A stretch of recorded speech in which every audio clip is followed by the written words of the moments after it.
좋습니다. 오늘 아침 우리의 여정은 여기서부터 시작됩니다.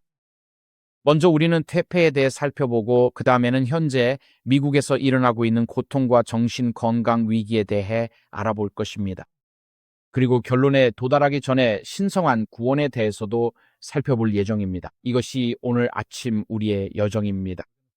먼저 퇴폐라는 질문부터 살펴보겠습니다. 그래서 저는 퇴폐라는 단어를 생각하면 제 머릿속에 떠오르는 이미지는 고대 로마입니다. 그리고 그곳에 부유한 사람들이 벌이던 엄청난 연회가 떠오릅니다. 그들은 머리가 긴 노예들을 두었고 로마 귀족들은 손을 물에 씻는 대신 닭고기나 다른 음식을 먹고 손에 기름이 묻으면 옆에 앉아있는 노예의 머리카락에 그냥 문질러 닦곤 했습니다. 그래서 그들은 여자 노예들의 긴 머리카락을 이용해 자기 손을 닦았습니다. 이렇게 고대 로마를 생각하면 우리는 퇴폐를 떠올리게 됩니다. 하지만 퇴폐는 단지 고대의 현상이 아니라 현대에도 존재하는 현실입니다. 그래서 저는 유니버스 25에 대해 이야기하면서 시작하고 싶습니다. 오늘 아침 이 자리에서 유니버스 25에 대해 들어본 분 계신가요? 이것은 지난 70년간 진행된 가장 유명한 심리학 실험 중 하나입니다. 이 실험은 1968년부터 1972년까지 존 카룬이라는 연구자가 진행했는데 쥐와 생쥐에게 유토피아가 어떤 모습일지 실험한 것이었습니다. 이 실험은 국립정신건강연구소의 심리학 연구실에서 이루어졌습니다. 그리고 1940년대와 1950년대에는 전 세계 인구가 매우 빠르게 증가하고 있었습니다. 그리고 사람들은 이렇게 묻고 있었습니다. 인구가 수십억 명씩 늘어나는 지구에서 인간으로서 우리는 어떻게 행동하게 될까? 우리는 어떻게 살아남을 수 있을까? 우리는 어떻게 스스로를 먹여 살릴 수 있을까? 이것은 1960년대 녹색혁명 이전의 일로 그 혁명은 전 세계적으로 밀 수확량을 극적으로 늘려 수백만 명을 기하에서 구했습니다. 하지만 이 시기에는 관심사는 우리가 서로를 죽이지 않고 어떻게 붐비는 지구에서 살아갈 수 있을까 하는 것이었습니다. 그래서 1968년에 그가 시도한 처음 24번의 실험은 실험실에 충분한 인프라가 없어서 실패로 끝났습니다. 하지만 그의 25번째 실험, 지금은 유니버스 25로 알려진 그 실험은 대성공이었습니다. 이 실험에서 저기 그가 서 있는 모습이 보입니다. 이것이 이상적인 쥐율입니다. 쥐들이 먹을 수 있도록 우리 주변에 물이 놓여 있는 것이 보입니다. 이 안에는 무한한 양의 먹이가 있습니다. 그리고 여기에는 작은 장치들이 있어서 먹이나 견과류가 이쪽으로 굴러 내려옵니다. 쥐들은 모두 여기서 마음껏 먹을 수 있습니다. 여기 있는 사람이 바로 연구자인 존 칼입니다. 그는 완벽한 쥐 유토피아를 만들었습니다. 그리고 그는 이 우리의 암컷 4마리와 수컷 4마리의 쥐를 넣으면서 실험을 시작했습니다. 먹이와 물이 풍부하고 완벽한 온도와 쥐가 살기에 필요한 모든 것이 갖춰져 있었습니다. 쥐들은 이곳이 정말 멋지다고 생각했습니다. 그들은 원하는 만큼 먹이를 먹을 수 있었습니다. 그들은 원하는 만큼 물도 마실 수 있었습니다. 이 이상적인 쥐 유토피아에는 포식자가 전혀 없었습니다. 그리고 쥐들은 번식을 시작했고 또 번식을 거듭했습니다. 560일이 되었을 때 처음에 8마리 쥐는 2200마리로 늘어났습니다. 모든 쥐들은 매일 먹이가 오기를 초조하게 기다렸고 때로는 쥐들 사이에 공개적으로 싸움이 벌어지기도 했습니다. 쥐들은 대부분의 시간을 수백 마리의 다른 쥐들과 함께 보내야 했습니다. 하지만 존 캐로는 인구가 늘어남에 따라 쥐들의 행동이 변하기 시작했다는 점을 알아차렸습니다. 임신한 암컷 중 만사까지 가는 쥐는 거의 없었고 점점 더 많은 새끼들이 조산으로 태어났으며 개체 수가 늘어날수록 어미 쥐들은 새끼를 버리고 아기들 곁을 떠나는 것을 선호하기 시작했습니다.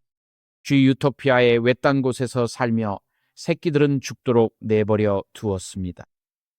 캐로는 항상 특정한 쥐 집단이 존재한다는 것을 알아차렸습니다. 그는 이 쥐들을 아름다운 자들이라고 불렀습니다.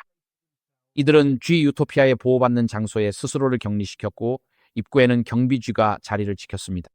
이들은 다른 쥐들과 교미하는데 전혀 관심이 없었습니다. 다른 쥐들과 싸우고 싶어 하지도 않았고 그저 먹고 자고 스스로를 단장하는 것만을 원했습니다. 이러한 사회적 기능 장애로 인해 560일이 지난 후 쥐 개체수는 붕괴했습니다. 아름다운 자들에 고립되고 자기 집착적인 행동은 출산율을 낮췄습니다. 과밀한 공용 구역에서는 점점 더 많은 새끼 쥐들이 어미에게 버려졌습니다. 약 600일쯤 되었을 때 새끼 쥐들은 이틀 이상 살아남지 못했습니다. 남아있던 성체 쥐들이 숨기에만 급급하고 번식을 거부하면서 개체수는 멸종을 향해 급격히 감소했습니다. 그리고 그들은 하루 종일 먹고 몸단장만 하는 것을 더 선호했습니다. 이 연구는 많은 사람들에게 매우 흥미로운 연구였습니다. 지난 70년간의 심리학 연구 중에서도 대표적인 연구 중 하나입니다. 그의 실험은 현대인에게 무서운 결론을 남겼습니다. 만약 삶에 필요한 모든 것이 이미 제공되고 매일의 생계를 위해 일할 필요도 없으며 자신을 발전시키거나 교육을 받거나 기술을 배울 필요도 없다면, 모든 것이 주어지고 희생과 저축이 더 이상 필요하지 않다면 타락이 쉽게 찾아올 수 있다는 것입니다. 이 쥐 집단에서는 물질적 풍요가 쥐들 사이의 노골적인 폭력과 번식에 대한 무관심으로 이어졌고, 실제로 번식은 완전히 중단되었습니다. 많은 쥐들이 더 넓은 쥐 사회에서 스스로를 고립시켰습니다. 그들은 자신의 새끼들을 버렸고, 그래서 새끼들은 그냥 죽었으며 지나친 자기 관심으로 나르시시즘의 징후를 보였습니다. 그리고 밤낮으로 스스로를 단장하는 행동을 했습니다. 지금 이건 쥐에 대해 설명하는 겁니다.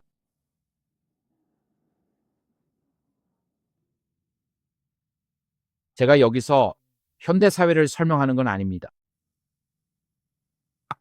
하지만 왜 그런지 이해하시겠죠? 그가 이 연구 결과를 발표했을 때 사람들은 이것이 인류 문명에 대한 우려스러운 신호라고 말했습니다. 왜냐하면 모든 것이 당신에게 제공되고 아무것도 위해 노력할 필요가 없으며 앞으로의 식량도 상상할 수 있는 한 영원히 보장된다면 굳이 자신을 발전시킬 이유가 없기 때문입니다. 굳이 공부를 할 필요가 있을까요? 오늘 무언가를 지킬 필요가 있을까요? 어차피 내일이면 공짜로 주어질 테니까요. 그래서 우리가 미국에서 보는 것처럼 이 쥐에 대한 설명이 오늘날의 미국 사회의 많은 부분을 설명해 주는 것 같습니다. 풍요로움이 넘치는데 그 풍요를 누리는 사람들이 스스로 만들어낸 것이 아니라면 결국 사회적 붕괴로 이어집니다. 퇴폐는 도덕적이고 영적인 질병입니다. 이것은 애초에 그 힘과 부를 얻기 위해 노력하지 않은 사람들이 오랜 시간 동안 과도한 권력과 부를 누릴 때 생겨납니다. 그 결과 냉소주의가 생깁니다. 종교의 쇠퇴로 이어집니다. 농민적 비관주의와 경박함으로 이어집니다. 퇴폐는 종종 젊은이들이 어릴 때부터 인생에 필요한 모든 것을 제공받을 때 일어납니다. 제가 아내와 결혼했을 때 우리는 정말 가난하게 살았습니다. 그리고 언젠가 냉장고를 살 수 있기를 꿈꿨죠. 우리는 카프카스의 매우 추운 지역에 살았는데 경제 봉쇄로 인해 집안이 영하로 떨어졌습니다. 그래서 냉장고가 필요 없었어요. 왜냐하면 부엌 식탁 위에 놓아둔 모든 것이 밤새 그냥 얼어버렸기 때문입니다. 치즈가 먹고 싶으면 다음날 그냥 얼어있는 치즈를 빵 위에 강판에 갈아 얹었어요. 강판이 치즈를 잘라냈죠. 그렇게 해서 우리가 필요했던 치즈를 얻었죠. 하지만 신혼부부가 아무것도 없이 시작하는 것은 해가 되지 않습니다. 젊은이들이 아무것도 없이 시작해서 인생의 축복을 스스로 얻어야 하는 것도 해가 되지 않아요. 하지만 모든 것이 접시에 담겨 제공되면 비관주의와 경박함 그리고 퇴폐가 찾아오게 됩니다. 역설적으로 근로빈곤층은 하루하루 먹고 살기 위해 일해야 하지만 실제로는 그렇지 않은 경우가 더 많습니다. 모든 물질적 필요가 충족된 부유한 가정의 자녀들이 그렇죠. 이들은 정체성 정치, 문화적 마르크스주의, 안티파 시위, 환경운동, 트랜스젠더 이데올로기 혹은 허무주의적 폭력에 빠져듭니다. 왜 그럴까요? 그 이유는 누구도 목적 없이 오래 살 수 없기 때문입니다. 이러한 각 이데올로기는 삶의 무의미함에서 오는 고통을 잠시나마 덜어주는 임시적인 목적을 제공합니다. 그리고 모든 것이 제공되는 타락한 사회에서는 비관주의가 자리 잡게 됩니다. 시민 제도들이 무너지기 시작합니다. 냉소주의는 내부의 정치적, 사회적 쇠퇴를 더욱 가속화합니다. 절망의 부산물인 경박함과 감각적 쾌락은 비관주의의 흔한 동반자입니다. 우리는 내일 죽을 테니 오늘은 먹고 마시며 즐기자고 말합니다. 이런 사회에서는 중독적 행동이 증가하는 모습을 볼 수 있습니다.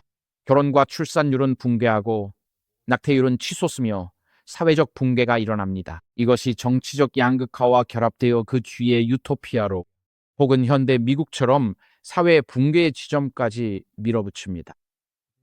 절망은 타락과 평행선을 이룹니다. 절망은 타락한 사회의 산물입니다. 그리고 현대 서구 사회는 절망의 철학 한가운데서 살아가고 있습니다. 지금 우리는 기술적으로 일부 사람들이 포스트모던 시대라고 부르는 시대에 살고 있습니다. 여러분 중 일부는 포스트모던 시대에 익숙할 것이라 생각하지만 1945년이나 1950년까지는 서구 세계는 모더니즘 시대였습니다. 우리는 기술이 항상 진보를 가져올 것이라는 생각을 가지고 있었습니다.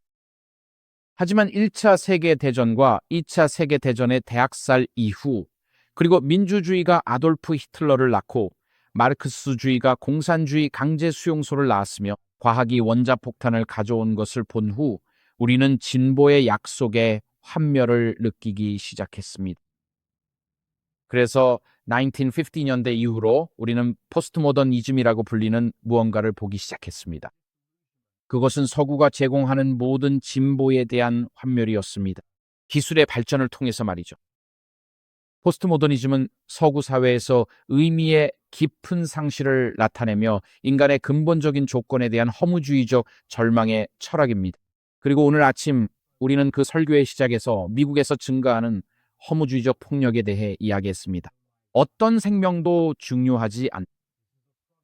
이것이 바로 오늘날 공립대학과 소셜미디어에서 젊은이들에게 주입되는 이 절망의 철학이 낳은 산물입니다. 공공 포스트모더니즘은 인생에서 아무것도 중요하지 않고 아무것도 목적이 없으며 아무것도 의미가 없다고 말합니다. 그리고 아무것도 목적이 없고 아무것도 의미가 없으며 아무런 목표도 없다면 그것은 곧 당신의 삶에서 아무것도 중요하지 않다는 뜻입니다. 그리고 아무것도 중요하지 않고 아무것도 의미가 없으며 아무런 목적도 없다면 나도 중요하지 않고 당신도 중요하지 않습니다. 우리가 살든 죽든 상관없게 됩니다. 내가 당신을 길 건너도록 도와주든 아니면 트럭 앞으로 밀어버리든 아무 상관이 없습니다. 아무것도 중요하지 않습니다. 그래서 이런 세상에서 포스트 모던 철학, 즉 우리가 요즘 겪고 있는 이 절망의 철학 속에서 우리의 젊은이들은 세상에 존재하는 온갖 이념과 운동에서 의미를 찾으려 하고 있습니다. 우리의 젊은이들은 왜냐하면 의미나 목적 없이 무한정 살아갈 수는 없기 때문입니다. 제가 뉴볼드 칼리지에 다닐 때 멜 깁슨이 출연한 패션 오브 크라이스트라는 영화가 개봉했습니다. 그래서 우리는 내려가서 시대의 소망이라는 작은 책을 가져왔고 한 챕터만 인쇄했습니다. 겟세마네와 그리스도의 십자가 처형과 관련된 장들이었습니다. 책 앞 표지에는 영화에서 따온 멋진 이미지를 넣어서 사람들이 책과 영화를 연관지어 알아볼 수 있게 했습니다. 그리고 우리는 영화관 밖에 서 있다가 그 영화를 보고 나온 사람들을 맞이했는데 그들의 얼굴에는 충격이 가득해 보였습니다. 그들은 공포에 휩싸여 있었습니다. 그들은 충격을 받은 듯 보였습니다. 그들은 우울해 보였습니다. 아무도 말을 하지 않았습니다. 주차장에서는 아무도 대화를 나누지 않았습니다. 그 영화는 그리스도가 겪은 고통을 다룬 2시간짜리 공포 영화와도 같았습니다.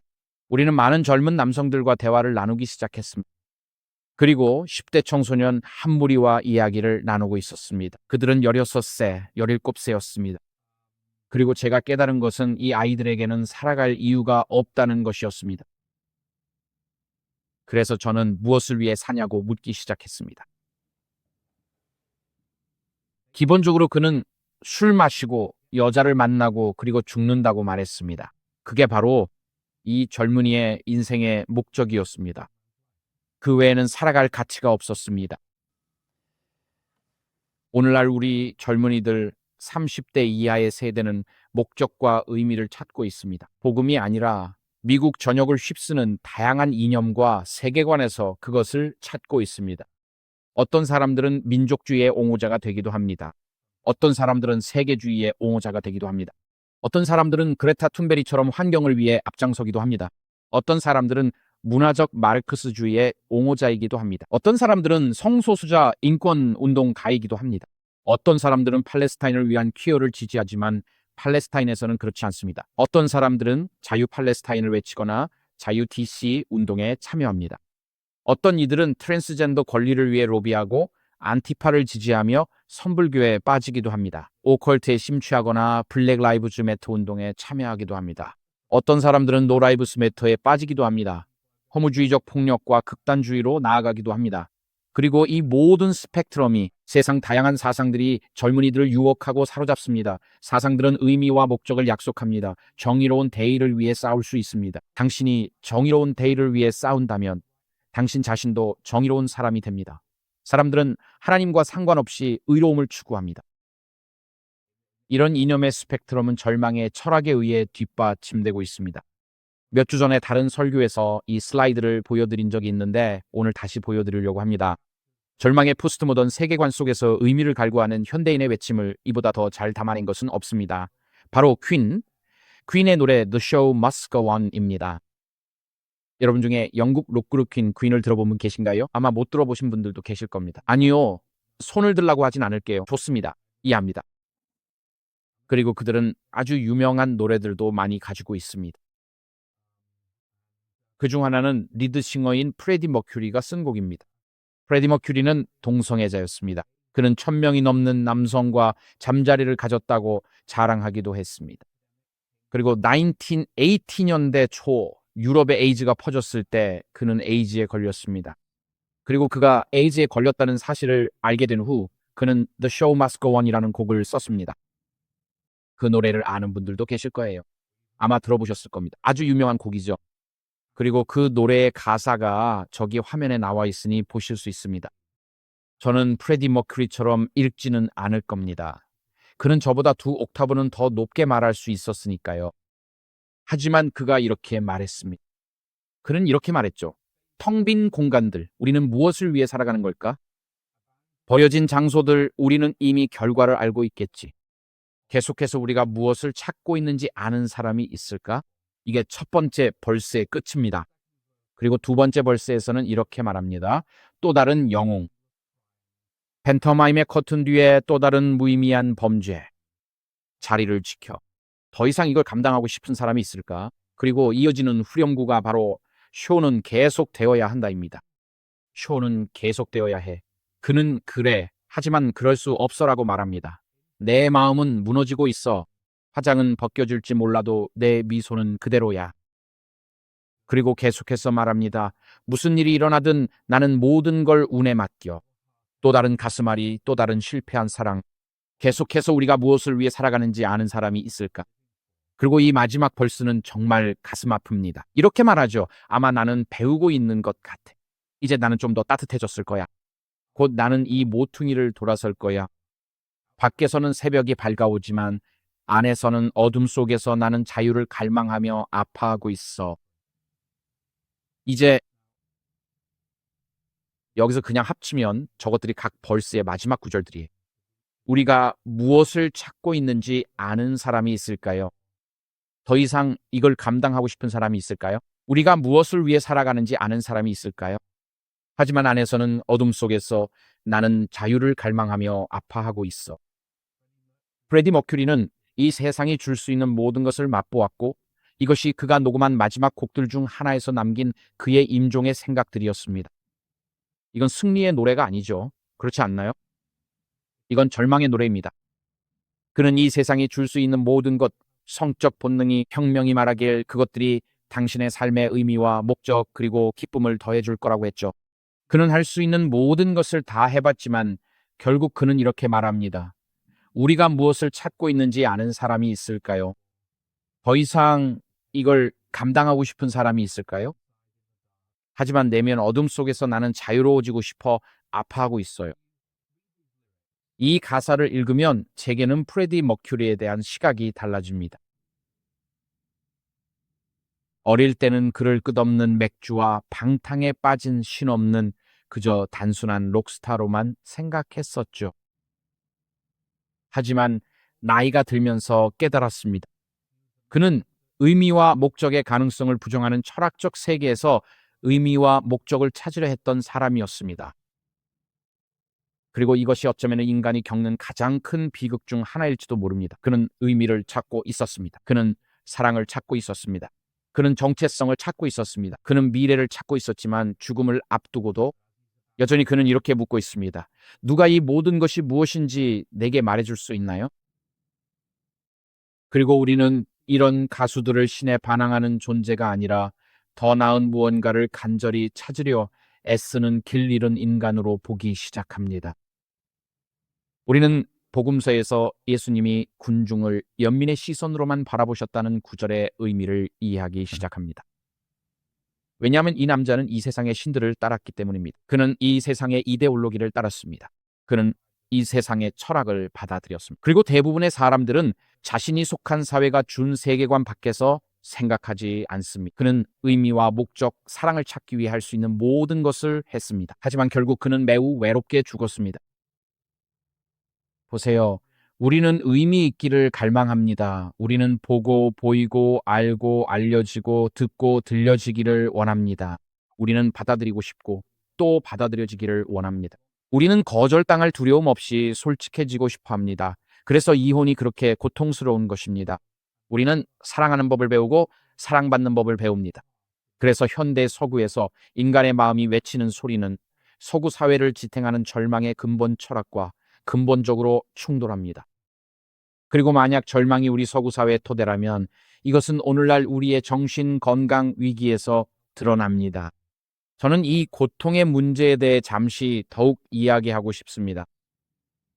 자, 제가 이 사진을 일부러 선택했습니다. 이 사람들은 모두 무엇을 하고 있나요? 네, 모두 서로 대화하고 있습니다. 맞아요. 한 번은 아내가 소파에서 제 옆에 앉아 있었는데 따뜻한 음료를 마시고 싶었습니다. 아내 휴대폰은 부엌에 있어서 문자를 보냈습니다. 제가 제발 따뜻한 음료 좀 가져다 줄 수 있어? 라고 보냈죠. 아내는 부엌에서 삐삐 소리를 들었습니다. 제가 문자 왔네 말했죠. 가서 확인해 봐야겠다 했죠. 그래서 아내는 일어나서 부엌으로 갔습니다. 저는 따뜻한 음료를 받지 못했습니다. 하지만 발달 심리학자들은 평행놀이라는 개념을 사용합니다. 그리고 아이들이 유치원에 가면 두세 살 때는 서로 어울려 놀지 않습니다. 아이들은 서로 옆에서 놉니다. 예를 들어 바닥에 100명의 어린아이들이 놀고 있어도 서로 크게 상호작용하지 않고 그냥 옆에서 각자 놉니다. 이것을 평행놀이, parallel play라고 부릅니다. 그리고 평행놀이는 오늘날 현대 가족 생활의 많은 부분을 잘 설명해 줍니다. 우리는 평행한 삶을 살고 있습니다. 하지만 우리는 서로 얼굴을 마주하고 대화하는 일이 드뭅니다. 사람들은 부엌 식탁에 앉아 있지만 모두가 각자 휴대폰을 보고 있습니다. 그리고 배우자가 중요한 얘기를 좀 하자고 말합니다. 그런데 알림이 울리면 잠깐만 인도의 날씨가 바뀌었을지도 모르잖아라고 하죠. 잠깐만 확인할게요. 그래서 오늘날 우리 주변에는 이 평행놀이의 개념이 가득합니다. 하지만 절망의 철학에서 비롯된 이러한 고통은 오늘날 우리나라에서 정신 건강 위기로 이어지고 있습니다.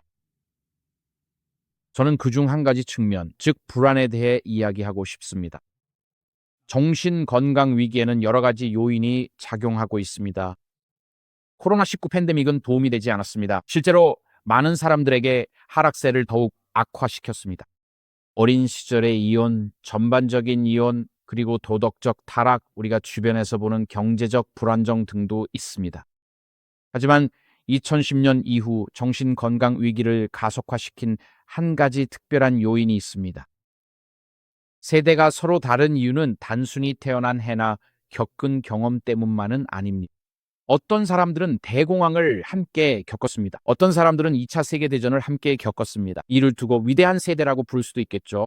어떤 사람들은 베트남 전쟁 시기를 함께 겪었고 그것이 그들의 어린 시절을 규정짓는 힘이 되었으며 오늘날 그들의 사고방식에도 영향을 미쳤습니다. 하지만 세대를 정의하는 또 다른 요소는 그들이 자라온 기술입니다.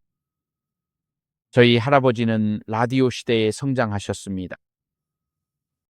그리고 저희 아버지는 흑백 텔레비전 시대에 자라셨죠. 그리고 제가 1970년대 초반과 후반에 자랄 때 그건 정말 오래전 일이죠. 1970년대 후반에 제가 자랄 때는 축음기가 있었습니다.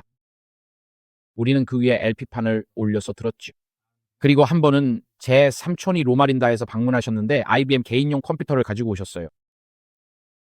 그 컴퓨터는 여행 가방보다도 컸습니다. 그리고 아주 큰 케이스에 들어가 있었죠. 그리고 그 안에 5인치 반 정도 되는 플로피 디스크를 넣어야 했습니다. 작은 화면 위로 형광빛 초록색 글자들이 번쩍였어요. 삼촌은 이 놀라운 기계가 논문 쓰는데 어떻게 도움을 주는지 설명해 주셨죠. 저는 그게 왜 필요한지 이해하지 못했어요. 어쨌든 제 세대는 최초의 컴퓨터와 함께 자랐습니다. 우리는 스펙트럼 48이나 커모도어 64 같은 컴퓨터와 함께 성장했죠. 혹시 여러분 중에 그걸 기억하는 분 계신가요? 그건 64TB가 아닙니다. 그건 64바이트예요. 정말 64바이트입니다. 영국에는 제 사촌들이 하던 게임이 있었어요. 한번 그들을 방문했을 때 탁자 위에 카세트 플레이어가 있었고 그 안에 카세트가 들어있었죠. 그건 1000게임이었어요. 1000. 그리고 그걸 화면에 불러오는 데만 30분이 걸렸죠. 기본적으로 우주인들이 내려오고 우리는 아래쪽 어딘가에서 그들을 쏴야 했어요. 우리는 이 최신 기술에 완전히 매료됐었죠. 그리고 나중에 컴퓨터가 도입됐을 때 그건 126K였어요. 우리는 기술이 어디까지 발전할지 정말 놀라워했죠. 그래서 제 세대는 아이폰 같은 게 없이 자랐습니다. 우리는 인터넷도 없었어요. 그리고 우리는 5.5인치 컴퓨터로 이것저것 만지작거렸죠. 그러다 3.5인치 플로피 디스크가 나왔어요. 오늘날 30세 이하의 대부분 젊은이들이 마이크로소프트 워드를 보면 저장 아이콘이 3.5인치 플로피 디스크라는 게 흥미롭죠. 맞아요. 하지만 그들 대부분은 실제로 그걸 본 적이 한 번도 없어요. 그냥 그게 저장이라는 뜻이라는 것만 알죠. 하지만 그들 대부분은 실제로 플로피 디스크를 본 적이 없어요. 만약 그게 얼굴에 날아와도 뭔지 모를 거예요. 이게 뭐지 묻겠죠? 이건 어디에 넣는 거지 할 거예요.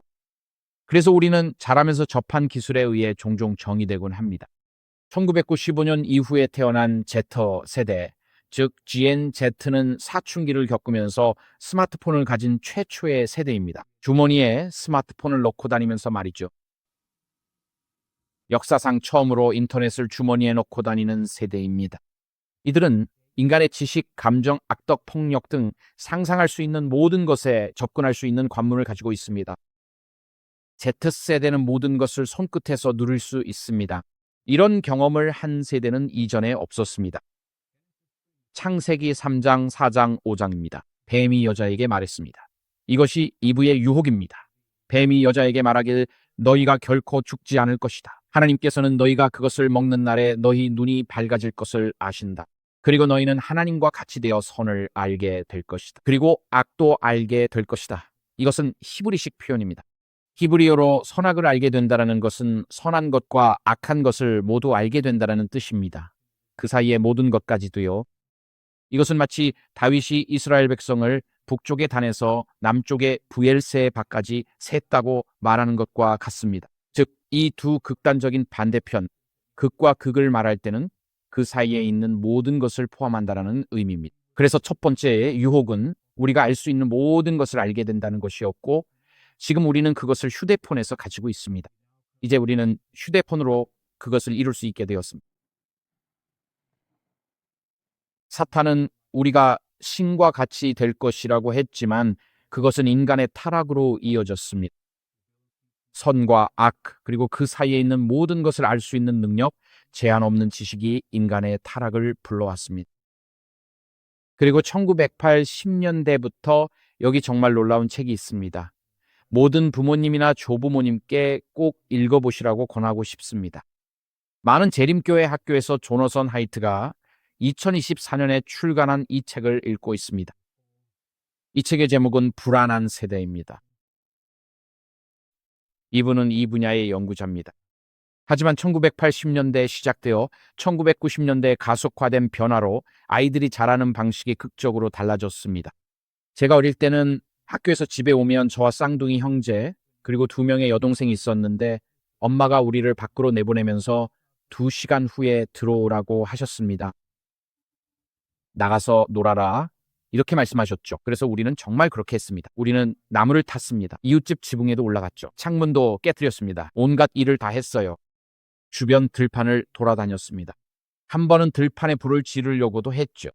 이웃집 자전거도 탔습니다. 이불이불처럼 해보려고 했지만 결국 성공하지는 못했어요. 팔도 부러뜨렸고요. 다리도 부러뜨렸습니다. 정말 별의별 짓을 다 했죠. 우리는 카우보이와 인디언, 경찰과 도둑놀이도 했습니다. 그리고 우리는 정말 놀라운 일들을 했습니다. 진흙파이도 만들었죠. 그리고 집에 돌아가면 종종 우리가 저지른 일에 대한 대가를 치르기도 했습니다.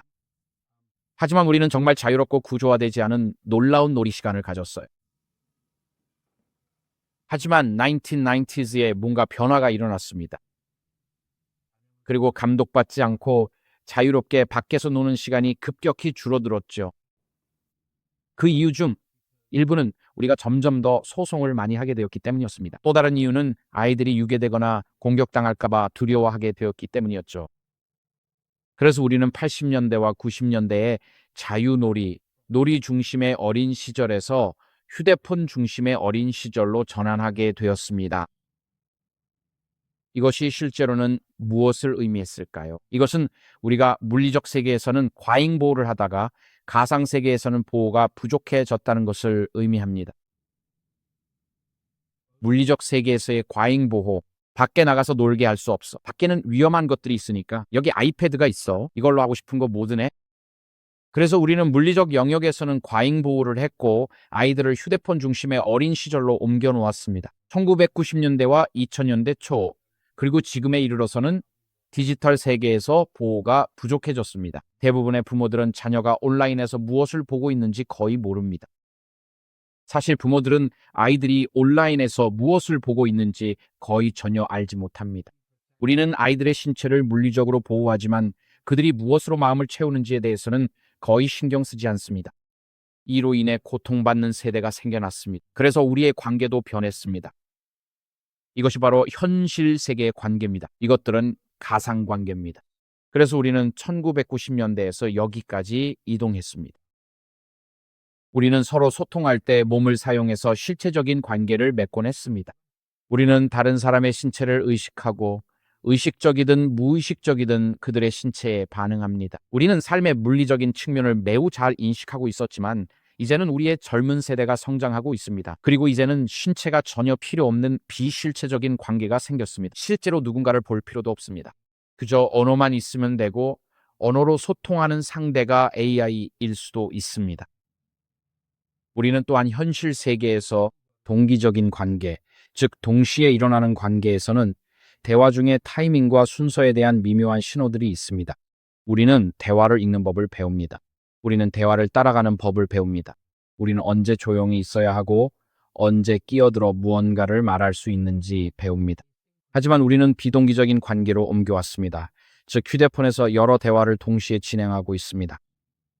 그게 사실인가요? 네, 맞아요. 저희는 그러니까 제 휴대폰만 해도 글쎄요, 10개쯤 되는 다양한 커뮤니케이션 앱이 있어요. 동남아시아용으로 라인도 있고요. 그리고 줌, 텔레그래프, 시그널, 인스턴트 메시지, 왓츠앱, 일반 문자, 지메일, 프로톤 메일, AN, 2P 메일까지 있어요. 그리고 누군가 정말로 저와 소통하고 싶으면 실제로 전화를 걸 수도 있죠. 그리고 휴대폰으로 동시에 6, 7개의 관계와 대화를 관리하는 것도 가능하죠. 이러다 보면 우리는 잘못된 메시지를 잘못된 사람에게 보내게 됩니다. 아마 우리 모두 인생에서 한 번쯤은 그런 경험이 있을 거예요. 우리는 실제 세계에서의 관계, 즉 1대1 또는 1대다 소통에서 벗어나게 되었죠. 즉, 한 번에 하나의 상호작용만 하던 시절에서 1대다 소통으로 바뀐 겁니다. 이제 우리는 인터넷에서 우리의 삶과 소통을 넓고 방대한 대중에게 방송하고 있습니다. 그리고 여러 상호작용이 서로 병렬적으로 일어나고 있죠. 이로 인한 결과는 예전에는 관계를 맺는 것이 힘들었지만 그만큼 매우 의미 있었다는 점입니다. 그래서 예전에는 관계를 시작하거나 끝내는데 높은 진입 장벽과 이탈 장벽이 있었죠. 따라서 사람들은 자신의 관계에 투자하고 관계를 유지하며 관계를 회복하는 데 매우 강한 동기를 가졌습니다. 이로 인해 장기적이고 안정적인 공동체 관계가 형성되었고 우리는 오랜 관계를 소중히 여겼습니다. 하지만 가상세계에서는 진입과 이탈의 장벽이 낮아졌습니다. 실제로 소셜미디어에서는 누군가가 당신의 친구가 되어도 당신은 그것조차 모를 수 있습니다. 소셜미디어 팔로우는 아는 건 그게 다입니다. 보는 건 숫자뿐이고 그 숫자가 누구로부터 온 것인지 모릅니다. 아담인지 이브인지도 모릅니다. 그래서 진입과 이탈의 장벽이 낮다면 사람들은 관계를 유지하거나 회복하거나 투자하려는 동기가 거의 없습니다. 우리는 그저 친구를 끊거나 차단하고 그리고 나서 그냥 넘어갑니다. 결과적으로 이로 인해 공동체는 더욱 단명하게 되었고 그리하여 우리의 관계는 일회용이 되었습니다. 이것이 1990년대 이후로 일어난 변화이며 우리의 정신 건강에도 영향을 미쳤습니다. 이제 연구에 따르면 현재의 정신 건강 위기에 기여하는 4가지 근본적인 해악이 있는데 특히 스마트폰과 관련이 있습니다. 그리고 첫 번째는 이것입니다. 사회적 박탈입니다. 연구에 따르면 10대들은 이제 하루에 7시간 이상을 화면 기반 활동에 사용하고 있습니다. 이는 집이나 학교 과제 시간을 제외한 수치입니다. 하루에 7시간이 넘는 시간입니다. 우리의 젊은이들, 10대들은 휴대폰에 의존해 살고 있습니다. 미국 청소년들이 스마트폰을 사용하기 시작하면서 친구들과 대면으로 보내는 시간은 2012년 하루 거의 2시간에서 2019년에는 하루 67분으로 급감했습니다. 그래서 미국 10대들 사이에서 대면 소통이 급격히 줄어들었습니다. 이로 인해 사회적 고립과 박탈이 초래되었습니다. 이와 동시에 우리는 수면 부족 문제도 겪고 있습니다. 여러분, 누군가가 수면 부족일 때 눈치채신 적 있으신가요? 네. 젊은 성인들은 점점 더 침대에 누워 온라인 콘텐츠를 시청하고 있습니다. 실제로 의미 있는 인간 대화를 나누는 것보다 침대에 누워서 끝없이 스크롤하며 최신 소식을 확인하는 것이 훨씬 쉽기 때문입니다. 수면 부족은 특히 10대와 어린 아이들 사이에서 잘 문서화되어 있으며 이는 직접적으로 우울증, 불안, 과민성, 인지결손, 학습 성과 저하, 그리고 낮은 성적을 초래합니다. 또한 수면 부족은 더 많은 교통사고와 전반적인 사고로 인한 사망으로 이어집니다. 그래서 밤늦게까지 스크롤을 하면서 생기는 수면 부족은 많은 젊은 성인들에게 직접적으로 부정적인 영향을 미치고 있습니다. 세 번째로 우리가 주목하는 것은 근본적인 해악이 있다는 점입니다. 현재의 정신 건강 위기와 스마트폰에서 비롯된 문제 중 하나는 우리가 주의력 분산이라고 부르는 현상입니다. 즉, 사람들은 한 가지 일에 집중해서 끝까지 해내는 것이 점점 더 어려워지고 있습니다. 스마트폰에서 너무 많은 방해 요소가 쏟아지기 때문입니다. 한 가지 일에 집중하려면 성숙함과 높은 실행 기능이 필요합니다. 스마트폰은 하루에 수백 개의 알림을 보냅니다. 이것이 집중력을 방해하고 한 가지 일에 몰두하는 능력을 해칩니다. 제 말은 저는 집에서 설교문을 쓰고 있는데 제 옆에서 휴대폰이 계속 삑삑거려요. 몇 시간 동안이나 그렇죠. 그리고 그게 엄청난 스트레스를 유발합니다. 왜냐하면 그 알림이 일주일 후면 폭풍이 끝난다는 소식일 수도 있고 아니면 제 아내가 병원에 있다는 소식일 수도 있으니까요. 저는 알 수가 없어요. 그래서 매번 확인하게 되고 그게 정말로 정신을 산만하게 만듭니다. 그래서 우리는 한 가지 일에 집중하는데 어려움을 겪고 머릿속이 산만해집니다. 어떤 한 가지에 주의를 집중하는 것도 힘들어하죠. 그리고 네 번째로 스마트폰이 우리에게 주는 해악은 사실상 중독입니다. 동물의 경우 뇌의 일정한 경로가 형성되면 그것이 학습으로 이어진다는 것을 우리는 알고 있습니다. 그리고 현대 앱들은 첨단 행동 기법을 사용해서 아이들이 그들의 제품에 깊이 빠져들도록 만듭니다. 도파민 분비는 즐거움을 주지만 만족감을 주지는 않습니다. 이게 바로 도파민 분비의 문제입니다. 그래서 도파민 분비는 더 많은 도파민 분비를 원하게 만들어서 즐거운 기분을 유지하게 하지만 결코 만족에 이르지는 못하게 합니다. 이게 무슨 의미일까요? 이 말은 끊임없는 도파민 자극과 분비가 없을 때 금단 증상이 나타난다는 뜻입니다. 그 증상은 불안, 짜증, 불면증, 그리고 성별 불쾌감입니다. 그렇다면 이 위기가 본격적으로 시작된 건 언제였을까요? 사실 이 위기는 2007년으로 거슬러 올라갈 수 있습니다. 2007년, 그때 아이폰이 미국 시장에 출시되었습니다. 아이폰이 출시된 후 2010년 6월에는 아이폰 4와 삼성 갤럭시 X가 출시되었습니다. 이것들이 바로 전면 카메라가 처음 탑재된 휴대폰이었습니다. 그리고 이것이 정신건강 위기를 본격적인 위기로 몰아넣었습니다. 이후 인스타그램이 출시되어 2013년 초에는 사용자 수가 9천만 명을 넘을 정도로 빠르게 성장했습니다. 인스타그램은 이후 필터링과 편집 기능을 추가했는데 이로 인해 한 소녀가 거울 속 자신의 모습을 볼 때 온라인에서 다른 여성들의 보정되고 필터 처리된 사진보다 덜 매력적으로 느끼게 되었습니다. 그래서 소녀들은 나는 현실 세계에서 경쟁할 수 없어라는 생각에 사회적 교류에서 점점 멀어지기 시작했습니다. 대부분의 10대 소녀들은 사실 좀 어색한 시기잖아요. 얼굴에 여드름이 있을 수도 있죠. 맞아요. 그리고 소셜미디어에 넘쳐나는 보정된 사진들을 바라봅니다. 나는 저들과 경쟁할 수 없어. 해결책은 그냥 집에 머물면서 사회적 교류에서 멀어지는 거예요. 사람들이 진짜 나를 보는 게 싫어요. 왜냐하면 그들이 보는 건 이상적인 나뿐이니까요. 그게 바로 인스타그램에 올라간 보정된 나예요. 그리고 나는 사람들이 그게 나라고 알았으면 해요. 그래서 특히 인스타그램을 사용하는 10대 소녀들은 많은 사회적 교류에서 점점 멀어지게 되었습니다. 한편 남자아이들은 인스타그램이나 자신의 사진을 편집하는 것에 그다지 신경 쓰지 않았어요.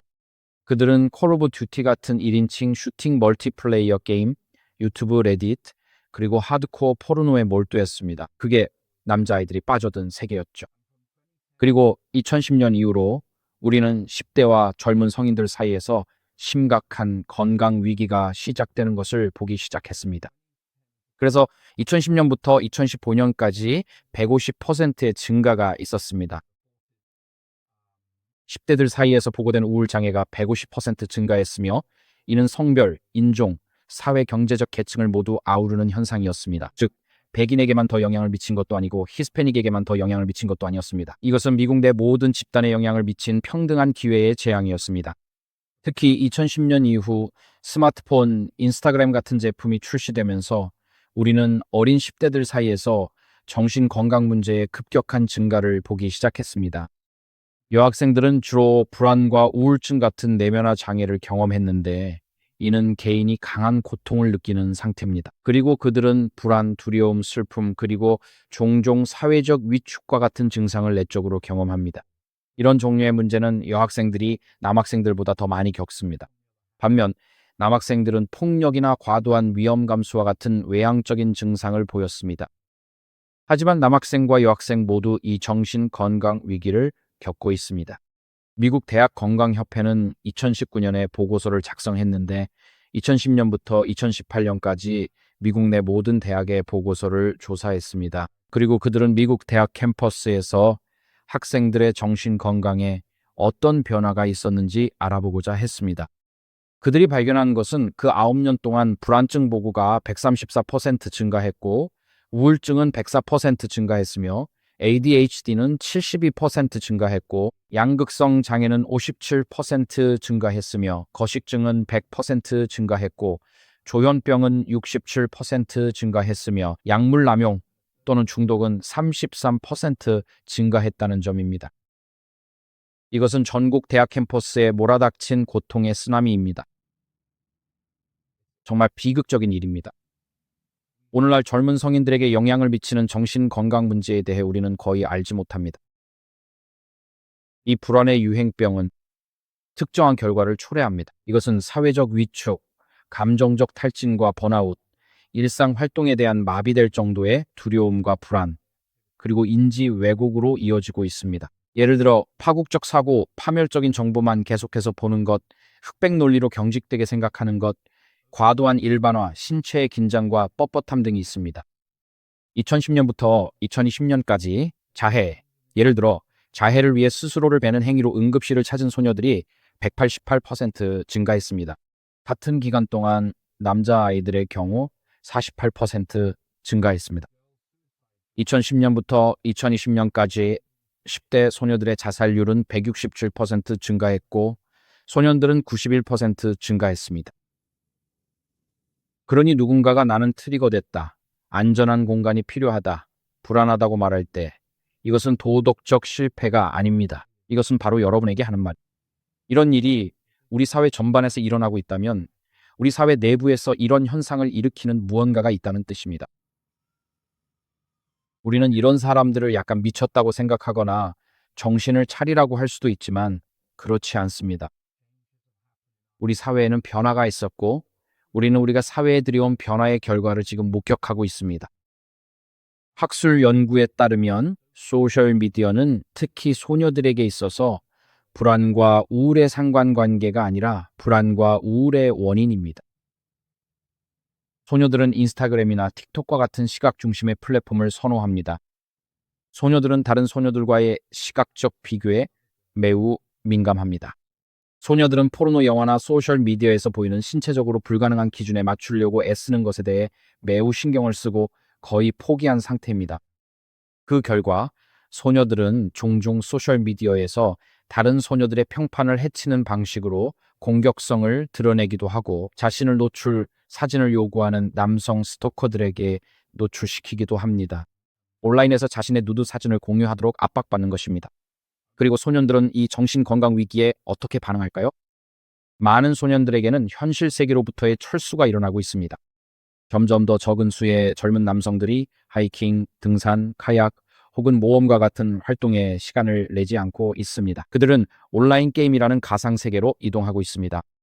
젊은 남성들은 이제 성인으로서의 출발에 실패하고 있습니다. 그들은 집에 머물면서 비디오 게임을 하는 것을 선호합니다. 그들은 결혼, 아버지 역할, 취업 등 성인으로서의 준비가 돼 있지 않습니다. 왜일까요? 그 이유는 그들이 포르노와 온라인 도박에 중독되어 있기 때문입니다. 이는 10대 젊은 남성들에게 큰 문제입니다. 그들은 삶의 의미를 찾기 위해 허무주의적 폭력, 정체성, 집단 정치, 그리고 급진적 행동주의에 끌리고 있습니다. 이것이 바로 우리가 사회로서 어디까지 왔는지에 대한 설명입니다. 우리는 타락과 절망을 겪고 있습니다. 그리고 아시다시피 예수님은 군중을 바라보실 때 항상 연민의 시선으로 보셨습니다. 그래서 오늘 여러분께 격려의 말씀을 드리고 싶습니다.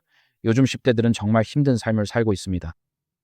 네, 모든 것이 제공될 수는 있지만 그들은 저희 세대가 자라면서 겪지 않았던 유혹과 24시간 내내 인격에 대한 공격 속에서 살아가고 있습니다. 요즘 아이들은 신이 없는 메시지에 시달리고 있습니다. 24시간 내내 말이죠. 저는 자라면서 그런 경험을 한 적이 없습니다. 저는 현대의 10대들이 겪는 것에 비하면 상대적인 낙원에서 자랐습니다. 그래서 정신건강위기, 중독위기, 도박 포르노, 폭력적인 게임, 일탈행동, 자해, 자살 시도, 중재 등은 모두 잘못된 사회의 열매입니다. 이것들은 사회가 잘못되어 가는 원인이 아니라 결과입니다. 그렇다면 우리는 기독교인으로서 이에 대해 무엇이라고 말해야 할까요? 우리는 절망과 타락에 대해 이야기하고자 합니다. 우리는 구원에 대해 이야기하고자 합니다. 가장 깊은 차원에서 거듭난 예수 그리스도의 제자들과 오늘날 길을 잃고 상처받은 세대 사이에는 본질적인 동의점이 있습니다. 그 동의점은 바로 이것입니다.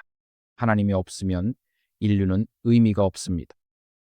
하나님이 없으면 인류는 목적이 없습니다. 하나님이 없으면 아무것도 중요하지 않습니다. 누군가에게 복음을 전할 때 항상 중요한 것은 공통의 출발점을 찾으려고 노력하는 것입니다. 파푸아 뉴기니에 있는 우리의 선교사들은 애니미즘 신앙을 가진 사람들 사이에서 사역합니다. 여러분은 이렇게 말할 수도 있습니다. 아드벤티스트 선교사와 영혼을 숭배하는 애니미스트가 공통점이 무엇이 있을까? 그리고 매일 영혼들을 달래기 위해 제사를 지내는 애니미스트에게 어떻게 복음을 전할 수 있을까요? 그 답은 이렇습니다.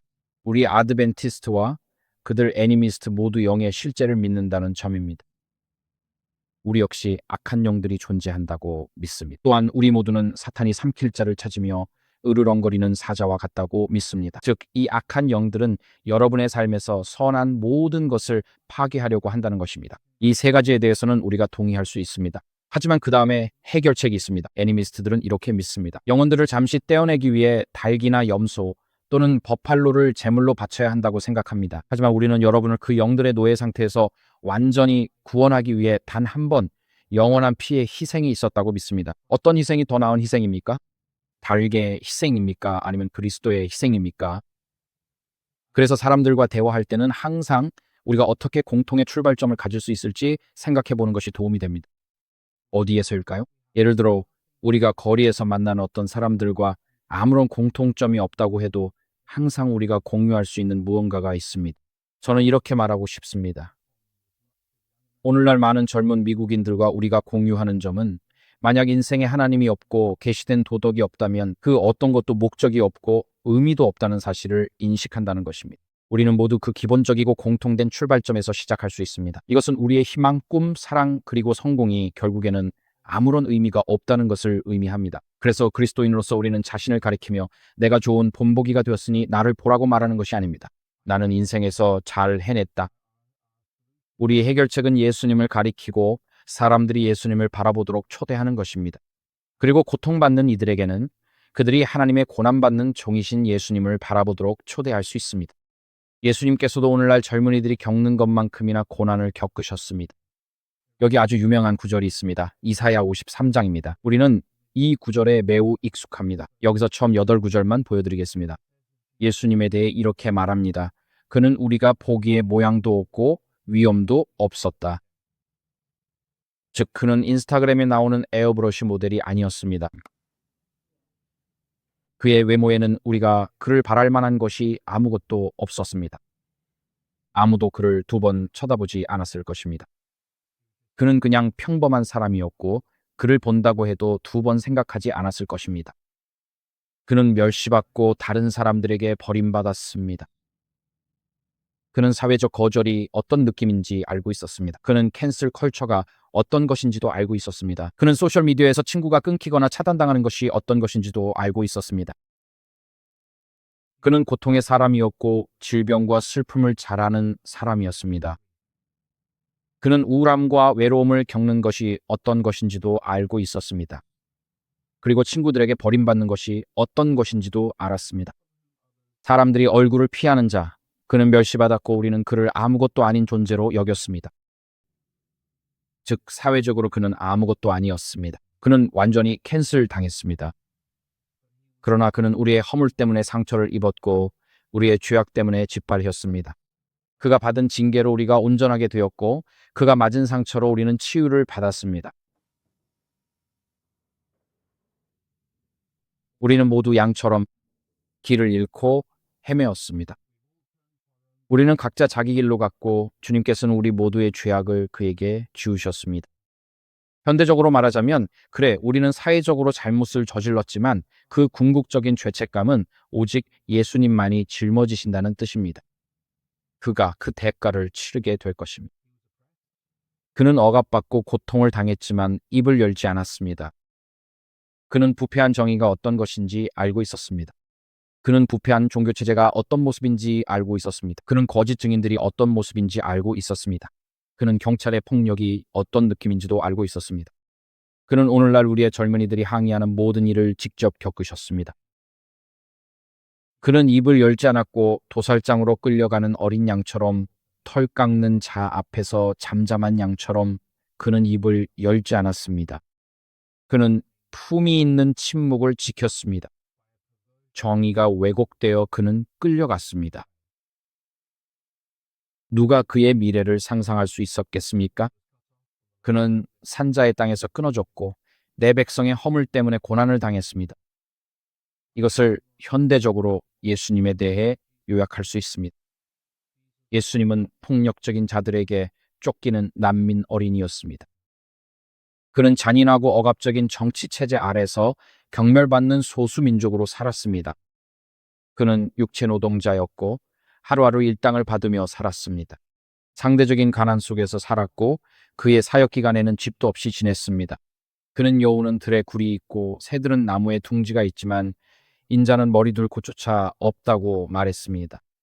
그는 가족에게도 거절당했습니다. 마가복음 3장에서 그의 형제들과 어머니가 개입했는데 그들은 이 사람이 미쳤다, 집에 데려가야 한다라고 말했습니다.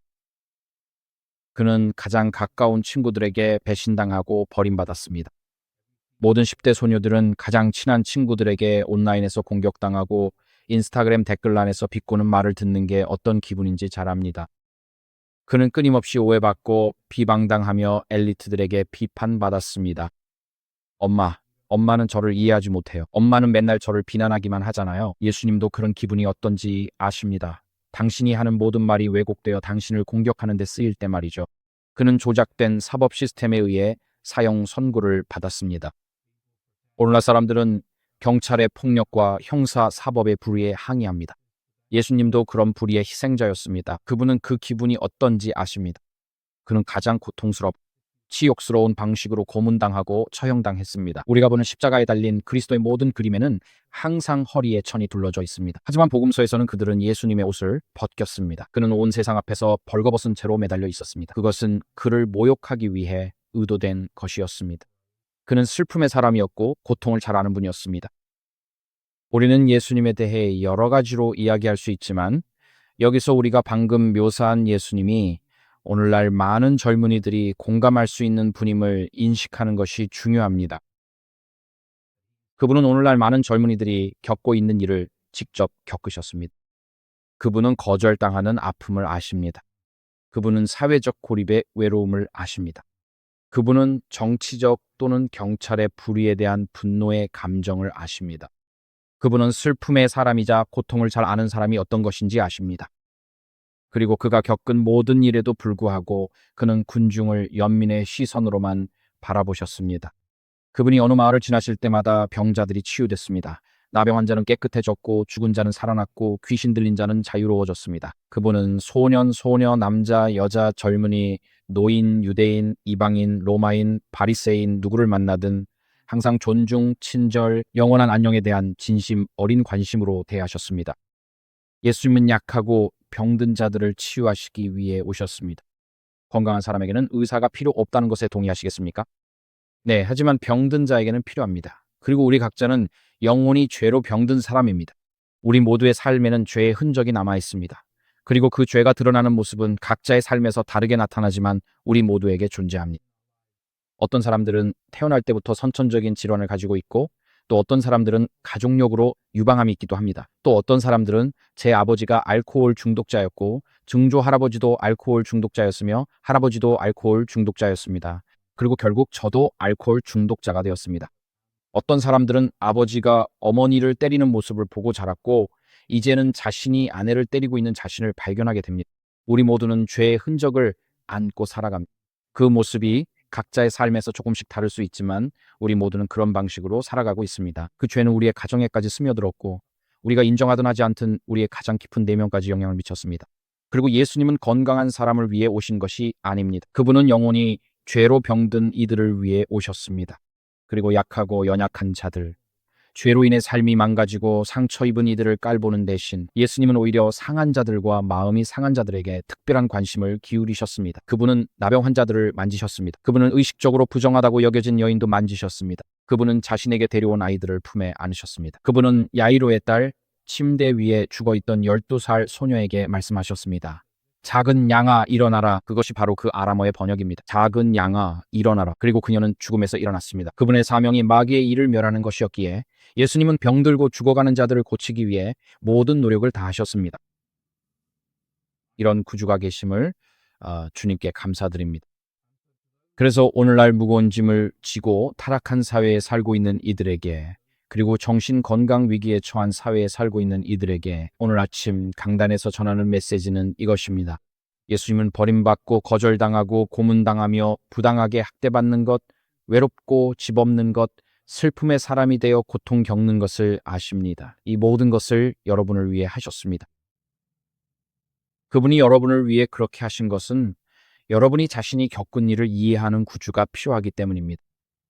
여러분은 자신이 겪은 모든 것을 아시는 슬픔의 구주가 필요합니다.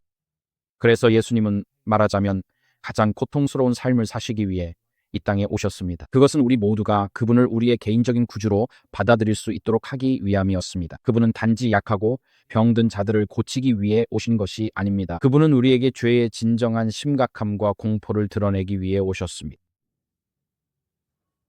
여러분은 한 남자가 자신의 죄의 결과를 생각하며 쇠사슬에 묶여있는 모습을 볼 수 있습니다. 그분은 상처받고 폭력적인 그리고 길을 잃은 인류 안에 죄책감의 의식과 회개의 필요성을 일깨우고 하나님께 대한 믿음과 소망, 사랑 그리고 서로에 대한 사랑을 불러일으키기 위해 오셨습니다. 그리고 그분의 죄 없는 삶이 우리의 죄를 책망했지만 동시에 우리에게 그리스도의 의를 받아들이고 세상을 처음부터 이기신 그리스도와 함께 하나님과의 연합에 들어가도록 초대합니다. 오직 그분만이 죄의 삭신 죽음에서 우리를 구원하실 수 있습니다. 얼마 전 누군가와 대화를 나누었는데 그분이 이렇게 말했습니다. 저는 구원에 확신이 없습니다. 짧은 대화였습니다. 이분에게는 시간이 많지 않습니다. 그리고 이분은 이렇게 말했습니다. 제가 어렸을 때 이런 일을 했고 또 저런 일도 했어요. 그래서 저는 이렇게 말했습니다. 로마서에 이런 말씀이 있습니다. 한 사람의 범죄로 인해 죄와 죽음이 온 세상에 들어왔습니다. 하지만 한 사람의 순종으로 인해 모든 사람에게 의롭다 하심이 임했습니다. 우리는 우리의 완전함이 아니라 그리스도의 완전함으로 구원을 받는 것입니다. 그리고 우리가 우리 자신의 삶을 돌아보고 과거를 되돌아봅니다. 우리는 이렇게 말합니다. 아마도 하나님께서 나 같은 사람도 구원하실 수 있을 거야. 왜냐하면 나는 좋은 삶을 살려고 노력했지만 몇 번 실수한 적이 있으니까. 그리고 어떤 사람들은 죽음에 다가가면서 자신의 가치 없음과 죄책감, 수치심, 두려움, 그리고 과거의 죄책감에 사로잡히기도 합니다. 그리고 로마서 5장에서 그리스도인인 우리는 거울을 바라보는 것이 아니라 십자가를 바라보도록 초대받았습니다. 그리고 한 사람의 의로움과 순종으로 우리가 구원을 받는다는 것을 깨달아야 합니다. 그분의 의로움과 그분의 순종입니다. 그래서 우리가 예수님을 바라보라고 찬양하는 이유가 바로 여기에 있습니다. 우리 자신을 바라보는 것이 아니라요. 그리고 믿음으로 예수님께 나아가야 합니다. 왜냐하면 우리의 불의함을 덮어주는 것은 바로 그분의 의로움이기 때문입니다. 하나님께서 우리를 보실 때 우리의 불완전함을 보지 않으십니다. 하나님께서는 그리스도의 완전함을 보십니다. 그래서 예수님께서는 단지 병든 자를 고치기 위해 오신 것이 아닙니다. 그분은 이 땅에 존재하는 죄의 진정한 심각함과 공포를 드러내기 위해 오셨습니다. 그분은 신실한 대제사장이 되기 위해 오셨습니다. 바로 저기 그분이 계십니다. 그분은 신실한 대제사장으로 오셨습니다. 이것이 무슨 의미일까요? 그분은 우리에게 하나님을 드러내기 위해 오셨고 잃어버린 인류를 대신하여 하나님께 중보하시기 위해 오셨습니다. 예수님께서는 제자들에게 말씀하셨습니다. 나를 본 자는 아버지를 보았다. 그래서 예수님께서는 하늘 아버지께서 어떤 분이신지 드러내기 위해 오셨고 또한 우리의 중보자가 되기 위해 오셨습니다. 하나님과 사람 사이에 한 분 중보자가 계시니 그분은 곧 사람 예수 그리스도이십니다. 예수님께서는 우리에게 하나님을 드러내실 뿐만 아니라 우리를 하늘 아버지의 임재로 인도하십니다. 그것은 그분이 사람들을 축복하고 하나님과 사람 사이의 화해를 이루기 위해 자신을 속죄 제물로 내어주기 위해 오셨다는 뜻입니다. 네, 그분은 구원하시기 위해 오셨습니다. 그분은 모든 사람을 위해 오셨습니다. 그분은 당신을 위해 오셨고 저를 위해 오셨습니다. 그분은 죄로 인해 망가진 삶을 위해 오셨습니다. 그리고 만약 제가 이 네 구절을 화면에 보여드린다면요. 성경이 우리에게 무엇을 말하는지 다시 한번 상기시키기 위해 말씀드리자면 예수님께서는 마귀의 일을 멸하시기 위해 오셨다고 기록되어 있습니다. 저는 이에 아멘이라고 말합니다. 그리고 그분은 죄를 없애기 위해 오셨습니다. 그리고 디모데전서 1장 15절에는 이렇게 기록되어 있습니다. 이 말씀은 신실하며 온전히 받아들일 만한 이 그리스도 예수께서 세상에 오셨다. 죄인을 구원하시기 위해서입니다. 그분은 죄로 병든 세상의 모든 죄인을 구원하러 오셨습니다. 예수님께서는 누가복음 19장 10절에서 삭개오에게 말씀하셨습니다. 인자가 온 것은 잃어버린 자를 찾아 구원하려 함이라. 그 말은 그분이 저 찾으러 오셨고 여러분 찾으러 오셨다는 뜻입니다. 예수님께서는 네 주님 저는 구원받고 싶습니다라고 말하는 사람들 위해 오신 것이 아닙니다.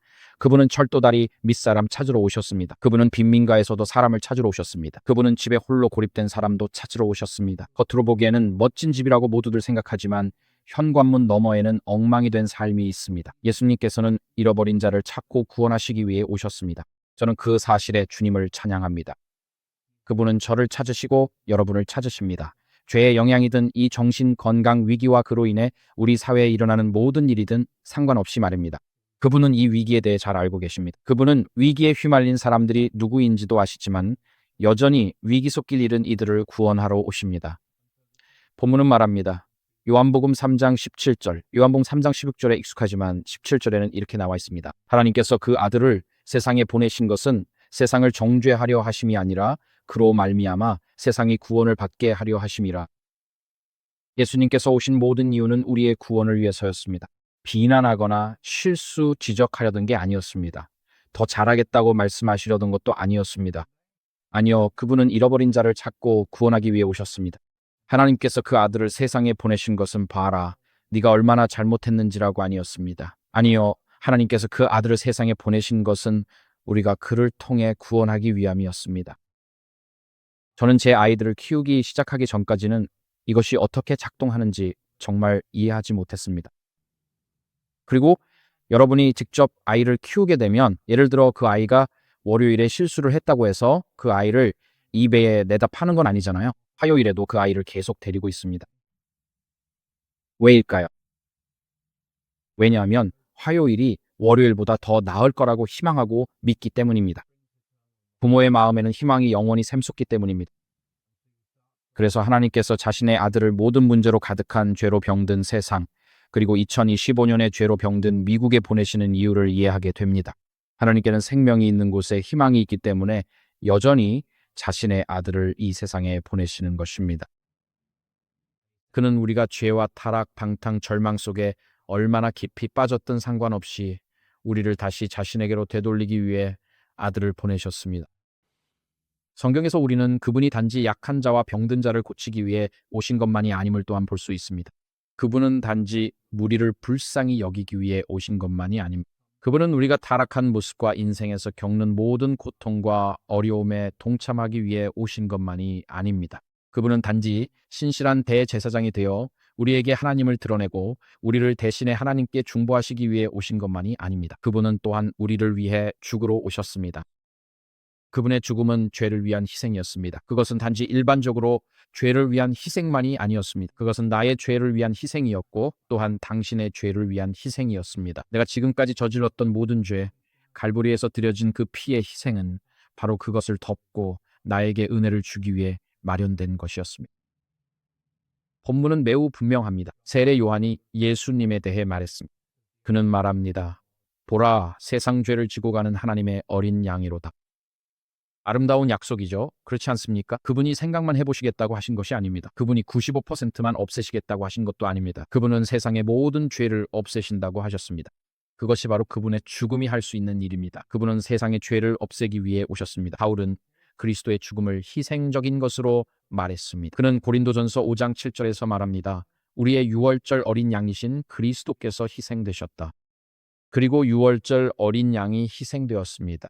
그리고 유대인들, 즉 고대 이집트의 이스라엘 백성들이 모세로부터 지시를 받았을 때 그들은 자신들이 희생한 어린 양의 피를 문설주와 임방에 바르라고 들었습니다. 출애굽기 12장부터 15장까지 나오는 그 이야기를 기억하시나요? 그들이 왜 그렇게 해야 했을까요? 고대 이집트 신화에서는 사람이 사후 세계에서 살아남으려면 자신의 이름이 어딘가에 기록되어 있어야 한다고 믿었습니다. 그래서 아주 유명한 여왕인 하트셉스트가 죽었을 때 그녀를 좋아하지 않았던 그녀의 아들이 이집트 전역을 돌아다니며 그녀가 이름을 새겨넣은 모든 기념물에서 그 이름을 정으로 깎아냈던 것입니다. 그는 그녀를 사후 세계에서 지우고 있었던 것이죠. 그래서 모세가 출애굽기를 쓸 때 그는 출애굽기 1장에서 두 히브리 산파의 이름은 알려주지만 바로의 이름은 알려주지 않습니다. 모세의 관점에서 보면 바로는 사후 세계에 설 자리가 없는 것입니다. 모세 시대 사람들이 했던 일은 그들의 집이 진흙과 짚으로 만들어졌기 때문에 집에서 유일하게 돌로 된 부분인 문설주와 문지방에 자기 이름을 새기는 것이었습니다. 그리고 그들은 그 문에 자기 이름을 쓰고 새겼습니다. 그래서 이것이 내 집이라는 것이죠. 그리고 해마다 홍수로 나일강이 범람하여 모든 집이 진흙 바다에 휩쓸려 사라지면 사람들은 자기 집에 문설주와 문지방을 주어서 그 주위에 다시 집을 지었습니다. 그리고 그 문설주에는 그들의 이름이 적혀 있었습니다. 그리고 모세는 말합니다. 어린 양의 피로 너의 이름을 지워라. 즉, 너는 영원한 생명을 위해 어린 양을 신뢰하는 것이다. 내 피를 거기에 바르는 것이 아니라는 뜻이다. 너는 가족 모두의 이름을 덮으면서 이들은 하나님의 어린 양의 피로 덮여 있다고 말하는 것이다. 그리고 어린 양의 피를 신뢰한 사람들은 죽음의 천사가 이집트를 지나갈 때 그 밤을 살아남았다. 그리고 하나님의 어린 양, 즉 자신들을 위해 희생된 그분을 신뢰하기를 원하지 않았던 사람들, 여전히 이집트 신화를 마음에 간직하고 있던 사람들은 그렇지 못해. 그리고 그들은 어린 양의 피를 바르지 않았고 자신의 이름을 지우지 않았기 때문에 그 밤에 죽게 되었. 왜냐하면 그들은 하나님께서 모세를 통해 밝히신 구원의 계획이 아니라 이 세상의 신들을 선택했기 때문이다. 그래서 예수님의 죽음은 우리의 죄를 위한 희생이었. 예수님은 우리의 범죄 때문에 죽임을 당하셨. 이제 좀 더 개인적으로 생각해보자. 그분은 나의 범죄와 너의 범죄 때문에 죽임을 당하셨다. 이것은 정말 정말 개인적인 일이다. 에베소서 5장에 보면 예수님은 죽음 가운데서 하나님께 향기로운 제물과 희생이 되셨다고 기록되어 있다. 그리고 주님의 방에서 즉 주의 만찬에서 십자가에 못 박히시기 직전에 예수님은 자신의 피가 많은 사람들의 죄 사함을 위해 쏟아질 것이라고 말씀하셨다. 용서는 참으로 아름다운 것이다. 용서 없이는 사회가 제대로 기능할 수 없다. 어떤 사회에서 끔찍한 일이 일어났을 때 기독교인의 관점에서 가장 좋은 대응은 공개적으로 용서하는 것이다. 저는 북아일랜드 출신인데 아버지의 어머니는 벨파스트에 계셨고 어머니는 아일랜드 공화국 출신이셨다. 그리고 1970년대와 80년대에 트러블이라는 분쟁이 있었다. 그것은 일종의 저강도 내전과 같았고 폭탄 테러가 계속 일어나 영국의 남기를 원하는 로열리스트들이 있었고 더블린에 있는 아일랜드 공화국, 즉 아일랜드 자유국에 합류하길 원하는 공화주의자들도 있었다. 이러한 보복성 살인들이 20년 넘게 이어졌고 우리는 이를 완곡하게 트러블이라고 부르지만 사실상 저강도 내전이 계속되고 있었던 것이다. 그리고 어느 해 아마 1989년쯤이었는데 시장이 가장 붐비는 시간에 아주 악명 높은 폭탄 테러가 시장에서 일어났다. 그리고 그 폭탄을 설치한 것은 IRA, 즉 아일랜드 공화국군이었다. 그들은 가톨릭 신자들이었고 남쪽에 합류하기를 원했다. 그리고 어린 딸이 희생된 한 남자가 있었는데 그 역시 가톨릭 신자였다. 그날 밤 BBC가 그를 인터뷰했다. 그는 눈물을 흘리며 딸을 죽인 이들에게 완전한 용서를 전했다. 그 순간은 영국 대중의 마음에 깊이 각인되었다. 왜냐하면 이것은 일종의 아군에 의한 공격, 즉 프렌들리 파이어였기 때문이다. 그녀는 가톨릭 신자였고 가톨릭이 설치한 폭탄에 의해 목숨을 잃었다. 만약 이 아버지가 극심한 슬픔 속에서도 용서를 선택할 수 있었다면 우리 역시 우리 주변의 폭력을 초월할 수 있어야 한다고 생각해. 그리고 몇 달 후 모든 당사자들이 굿 프라이데이 평화 협정이라는 평화 조약을 체결했다. 하지만 폭력의 악순환을 끝낼 수 있는 계기를 마련한 것은 바로 그 아버지의 용서였다. 그리고 미국 역사에서도 여러 번 이런 일이 반복되었습니다. 예를 들어 샬럿의 교회에 총격범이 들어와 사람들에게 총을 쏜 사건이 있었죠. 그의 이름은 딜런 루프였습니다. 그리고 그때요, 피해자 유가족들은 다음날 나와서 그 젊은 남성을 용서했습니다. 미국이 내전에 빠지지 않은 유일한 이유가 있습니다. 그것은 바로 특정 집단들이 반복해서 용서를 선택해왔기 때문입니다. 용서는 폭력과 타락, 파괴의 악순환을 끊어줍니다. 그래서 예수님의 죽음은 죄의 용서를 위한 것이었습니다. 그것은 우리가 오늘날 세상에서 보는 절망과 자기 파괴, 학대와 폭력의 악순환을 끊기 위한 것이었습니다. 또한 우리는 예수님의 죽음이 대리적 혹은 어떤 이들은 대속적이었다고도 읽습니다. 즉 우리의 자리를 대신했다는 뜻입니다. 어떤 사람들은 그분이 나를 위해 혹은 예수님이 내 자리를 대신하셨다고 합니다. 하지만 예수님은 일반적인 죄가 아닌 내 자리를 대신해 죽으셨고 당신의 자리를 대신해 죽으셨습니다. 우리는 화면에 있는 이 본문들을 보는데 위하여라는 단어를 빨간색으로 표시했습니다. 이 본문들에서 위하여라는 단어가 등장합니다. 이것은 예수님의 죽음이 우리를 위한 것이었음을 상기시켜 줍니다. 우리가 위대한 일이라 말할 죽음이 아니었습니다. 예수님의 죽음은 나를 위한 대리적 죽음이었습니다. 그것은 대속적인 죽음이었습니다. 바울은 로마서 5장 8절에서 우리가 아직 죄인 되었을 때에 그리스도께서 우리를 위하여 죽으셨다고 말합니다. 에베소서 5장 2절에서 그가 우리를 위하여 자신을 내어주셨다고 말합니다. 갈라디아서 3장 13절은 그가 우리를 위하여 저주가 되셨다고 말합니다. 요한일서 2장 2절은 그는 우리 죄를 위한 화목 제물이시다라고 말합니다. 그리고 마지막 구절인 마가복음 10장 45절에서는 인자가 섬김을 받으러 온 것이 아니라 도리어 섬기려 하고 자기 목숨을 줄여왔다고 말합니다. 많은 사람을 위한 대속물로 말입니다. 그리고 그 대속물이라는 단어에 대해 사람들이 그 의미를 두고 논쟁하지만 기본적으로 예수님께서 우리를 죄의 종살이에서 다시 사셨다는 뜻입니다. 예수님은 사탄이 우리 누구에게도 다시는 권리를 주장하지 못하도록 치러진 피의 희생제물이셨습니다. 우리는 이런 식으로 생각하지 않는 경우가 많지만 이번 주 초에 저는 IT 출신 가족을 둔 한 분과 전화 상담을 했습니다. 그분의 가게는 영혼들에게 헌신되어 있었습니다.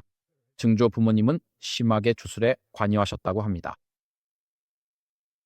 그리고 조부모님이 돌아가셨을 때 혈통을 주장하는 영이 이 여성에게 붙었다고 합니다. 이것은 실제로 있는 일입니다. 그래서 저는 그분과 이 일에 대해 이야기하고 있었습니다. 그분이 말씀하시길 네, 그들은 재물을 바치고 있었다고 했습니다. 그리고 어렸을 때 저는 이 영혼들을 떼어내기 위해 재물을 바친 적이 있습니다. 예수님은 당신을 위해 생명을 주셨습니다. 그분은 당신을 사탄의 종살이에서 자유롭게 할 피의 제물이셨습니다. 그리고 당신은 그 희생을 주장해야 합니다. 그 피는 당신이 더 이상 죄의 종이 되지 않도록 흘려진 것입니다. 이제 당신은 의의 종이 될 수 있습니다.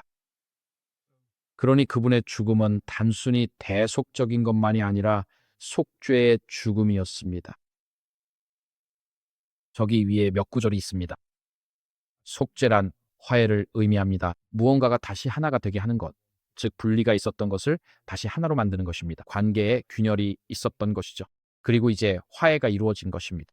그리고 예수님의 죽음은 속죄의 죽음이었습니다. 그분의 죽음에서 흥미로운 점은 보통 두 편이 다툴 때는 양쪽 모두 어느 정도의 잘못이 있고 그래서 서로 화해하기 위해 양쪽이 모두 타협해야 한다는 것입니다.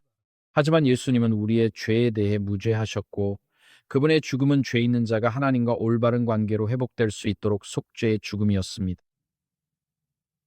그래서 예수님의 죽음은 속죄의 죽음이었습니다. 거기에는 예수님의 희생이 없이는 하나님과 떨어져 있으면 누가복음 1장 79절에 인간은 어둠 속에 앉아 있다고 나와 있습니다. 에베소서 4장 18절에서는 예수님의 희생이 없이는 인간이 하나님의 생명에서 멀어져 있다고 말합니다. 에베소서 4장 18절입니다. 골로새서 1장 21절에서는 우리가 마음으로 멀어지고 적대적이 되어 악한 일을 행한다고 말합니다. 로마서 8장 7절에서는 우리가 하나님께 적대적이라고 말합니다. 하지만 로마서 5장 10절에서는 우리가 하나님과 화목하게 된다고 말합니다. 그의 아들의 죽음으로.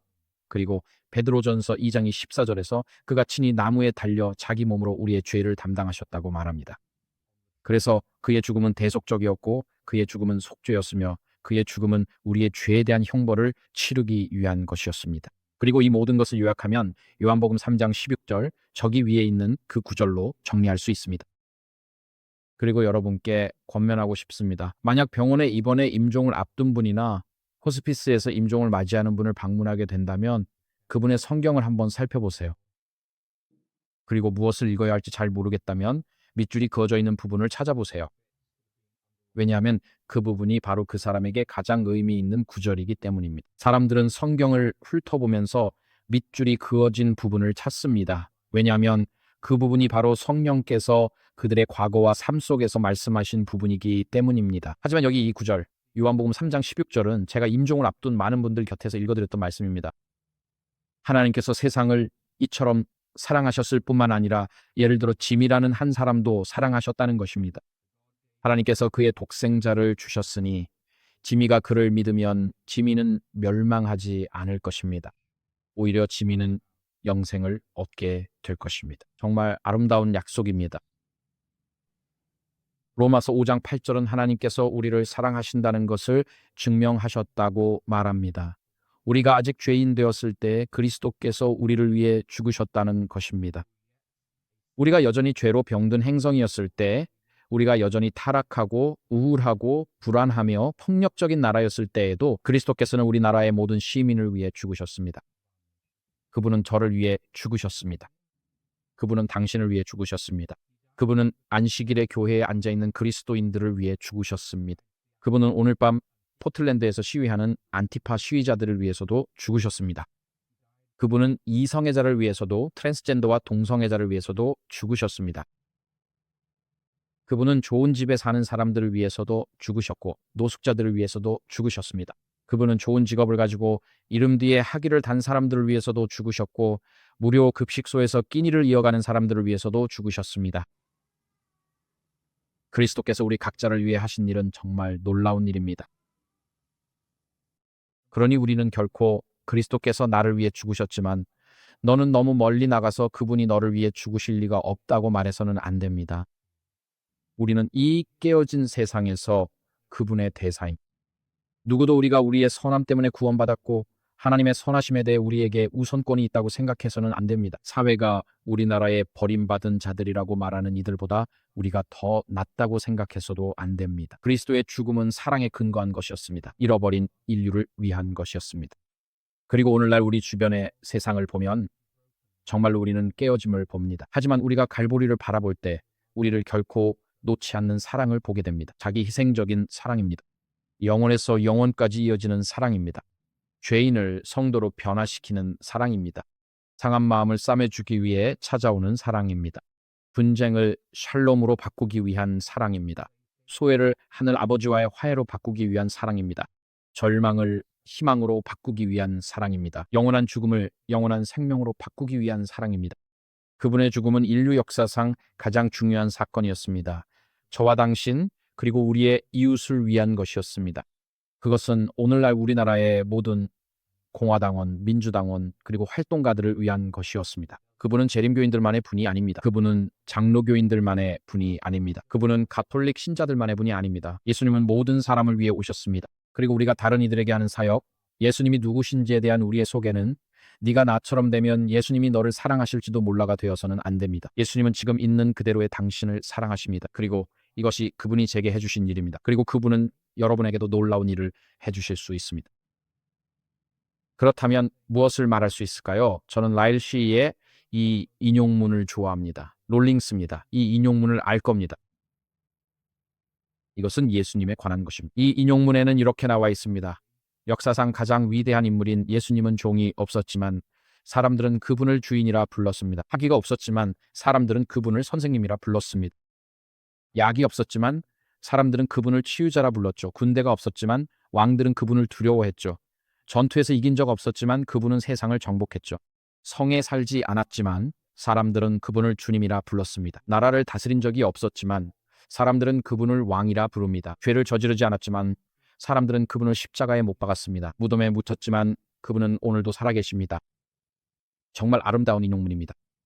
이 인용문은 2000년에 걸쳐 나사렛 예수께서 우리 세상의 모든 민족들에게 희망과 소망이 되신 영향력에 대해 말하고 있습니다.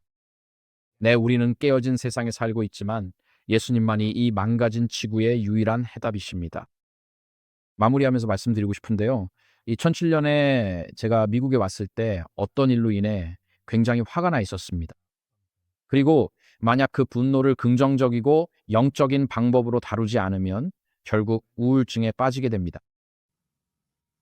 왜냐하면 분노, 우울증은 종종 내면화된 분노이기 때문입니다. 저는 깊은 우울증에 빠졌었기 때문에 살아간다는 것이 어떤 느낌인지 압니다. 육체적으로는 존재하지만 정신적으로나 영적으로, 감정적으로는 부재한 상태로 살아가는 것이죠. 그리고 저는 2년 동안 깊고 심오한 우울증과 함께 살았습니다. 저는 겉으로는 잘 기능하는 우울증 환자였고 목사로서도 훌륭하게 일하고 있었지만 속은 텅 빈 껍데기였습니다.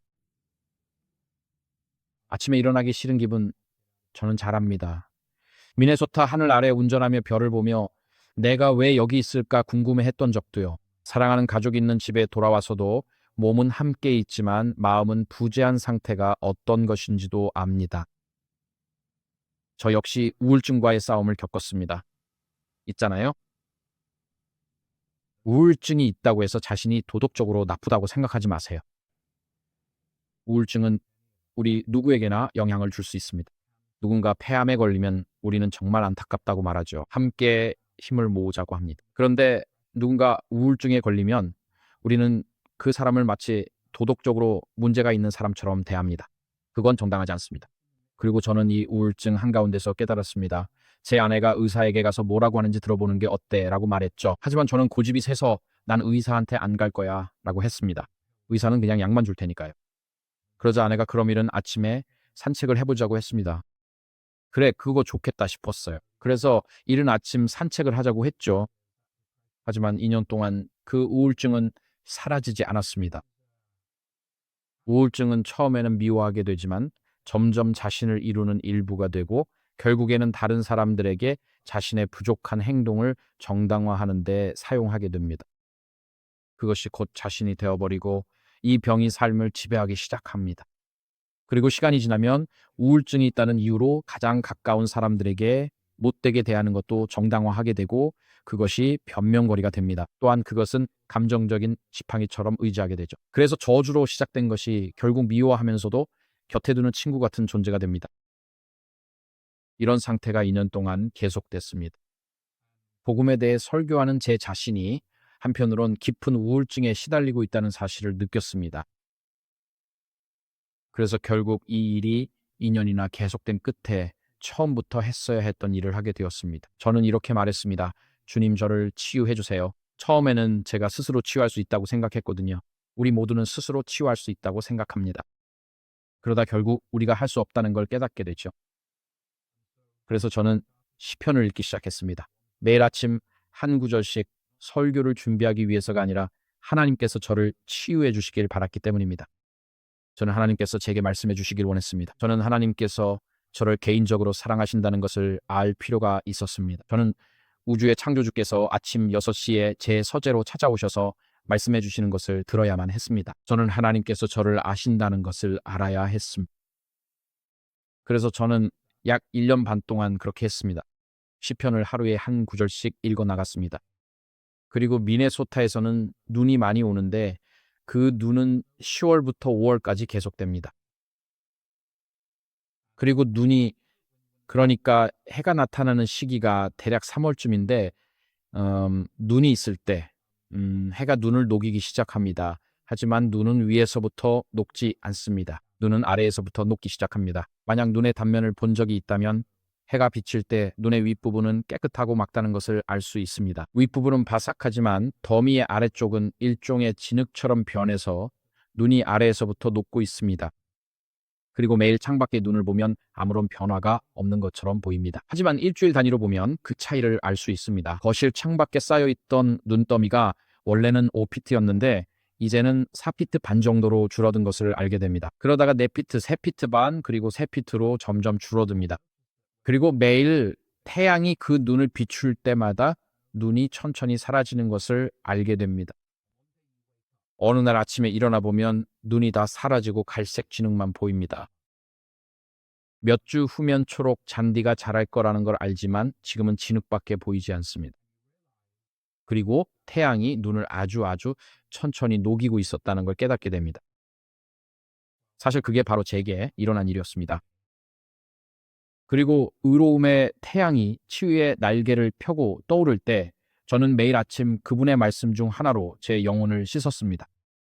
그래서 의로움의 태양이 제 안에서 치유의 일을 하고 계셨습니다. 그분은 제 우울증만 없애신 것이 아니라 동시에 우울증의 원인들까지도 없애주셨습니다.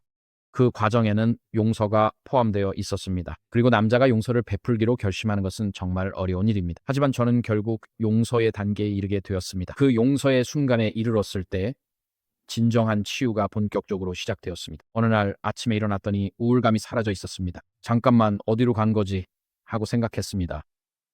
오늘은 우울해야 할 것 같은데 말이죠. 저는 제 우울함에 너무 익숙해져 있었거든요. 정말 어디로 간 거지? 침대에서 일어나는데 하늘은 파랗고 새들은 노래하고 있었어요. 그리고 그 새들이 제 잠을 깨워도 화가 나지 않았습니다. 그래서 생각했죠. 뭔가 잘못된 것 같은데 내가 왜 이러지? 아, 내 우울감이 사라졌구나. 그리고 내 분노는 어디 있지? 분노는 몸속 전기 같아요. 하얀 에너지가 몸을 관통하는 것 같아요. 생각했죠. 분노는 어디로 간 거지? 우울감은 어디 있지? 그건 사라졌어요.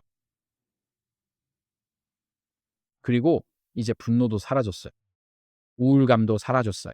아내에게 말했어요. 뭔가 이상하다고. 그냥 이야기해보자. 분노를 일으켰던 일에 대해 말하고 우울감이 돌아오길 바랐어요. 하지만 돌아오지 않았어요. 저는 완전히 치유되었습니다. 그리고 하나님께서 제 분노를 없애주시고 우울감 대신 제 삶의 평안과 사랑을 가득 채워주셨습니다. 이게 모든 사람의 이야기는 아니에요. 저도 그걸 이해합니다. 사람마다 치유되는 방식이 다르니까요. 하지만 제가 아는 건 의의 태양이 치유의 날개를 펴고 떠오를 때 우리가 매일 그분의 임재 안에 머물면 그분은 어떤 의사도 어떤 약도 할 수 없는 일들을 우리에게 해주십니다. 그분은 마음을 치유하십니다. 상한 마음을 싸매어 주십니다. 포로된 자를 자유롭게 하시고 빛 가운데 걸을 수 있도록 해주십니다. 이것이 예수님께서 제게 해주신 일입니다. 그래서 오늘 설교의 제목은 죽어야 산다입니다. 오늘날 우리나라에는 엄청난 퇴폐와 부유함 속에서 정신 건강 문제가 유행처럼 번지고 있습니다. 그리고 그 해결책은 꼭 더 많은 약이나 더 많은 사회 프로그램이 아닙니다. 해결책은 각자가 오직 치유의 날개를 가진 의의 태양이신 분께로 돌아가는 것입니다. 오늘 여러분께 격려의 말씀을 드리고 싶습니다. 혹시 여러분이 그런 싸움을 하고 있거나 가족이 상처를 받았거나 지금 정신 건강 위기를 겪고 있다면 말입니다. 아마 오늘 이 자리에 그런 일을 겪고 있는 분들도 계실 것입니다. 네, 우리는 의사들과 함께 협력할 수 있지만 궁극적으로 이런 문제들의 해결책은 영적인 데에 있습니다. 그것은 바로 우리 삶 속에 예수님의 임재가 있는 것입니다. 저의 간증은 태양이 천천히 눈을 녹이듯이 하나님께서도 제 우울증을 천천히 녹여주셨다는 것입니다. 여러분, 왜 하나님께서 제 우울증을 하룻밤 사이에 치유하지 않으셨는지 아시나요? 제가 그 이유를 말씀드리겠습니다. 미네소타에서는 만약 눈이 하룻밤 사이에 녹아버리면 그 물이 레드리버로 흘러가게 됩니다. 레드리버는 북아메리카에서 유일하게 남쪽이 아니라 북쪽으로 흐르는 강입니다. 레드리버는 파고를 돌아서 항상 얼어있는 위니펙 호수까지 올라갑니다. 그래서 눈이 한꺼번에 많이 녹으면 파고 주변과 미시시피 강을 따라 홍수가 나는 것입니다. 그래서 급격한 해빙을 원하지 않는 이유가 바로 그것입니다. 여러분은 하루하루 천천히 녹는 것을 원해야 합니다. 그렇지 않으면 갑작스러운 물살이 가는 곳마다 혼란을 가져오게 됩니다. 그리고 우리가 그런 정신 건강 위기를 겪었을 때 때로는 천천히 치유되는 과정이 우리에게 가장 좋을 때가 있습니다. 그 치유가 우리 삶에 뿌리내리고 깊이 자리 잡으며 치유와 용서가 우리 관계와 가족 안에서 진정으로 꽃피울 수 있도록 말이죠. 갑작스러운 치유는 우리에게 너무 급격할 수도 있습니다. 그래서 하나님께서는 우리에게 가장 좋은 방법으로 우리와 함께 일하십니다. 그리고 오직 하나님만이 주실 수 있는 치유를 우리에게 가져다 주십니다. 그러니 오늘 여러분께 격려의 말씀을 드리고 싶습니다. 우리는 미국 사회의 그 퇴폐와 절망에 대해 이야기해왔죠. 오늘 여러분께 용기를 드리고 싶습니다.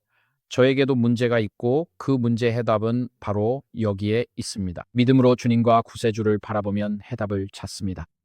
왜냐하면 그분께서는 저를 위해 고통과 쓰라림의 잔을 마다하지 않으셨기 때문입니다. 그분은 제가 겪어온 모든 것을 알고 계십니다. 그리고 앞으로 제가 겪게 될 일도 모두 알고 계십니다. 그분은 저의 모든 짐을 대신 져주시겠다고 약속하셨습니다. 오늘 이 자리에 있는 모든 분들에게도 똑같이 해 주십니다. 그러니 오늘 여러분께 격려를 드립니다. 우리는 예수 그리스도의 제자입니다. 그분을 따르십시오.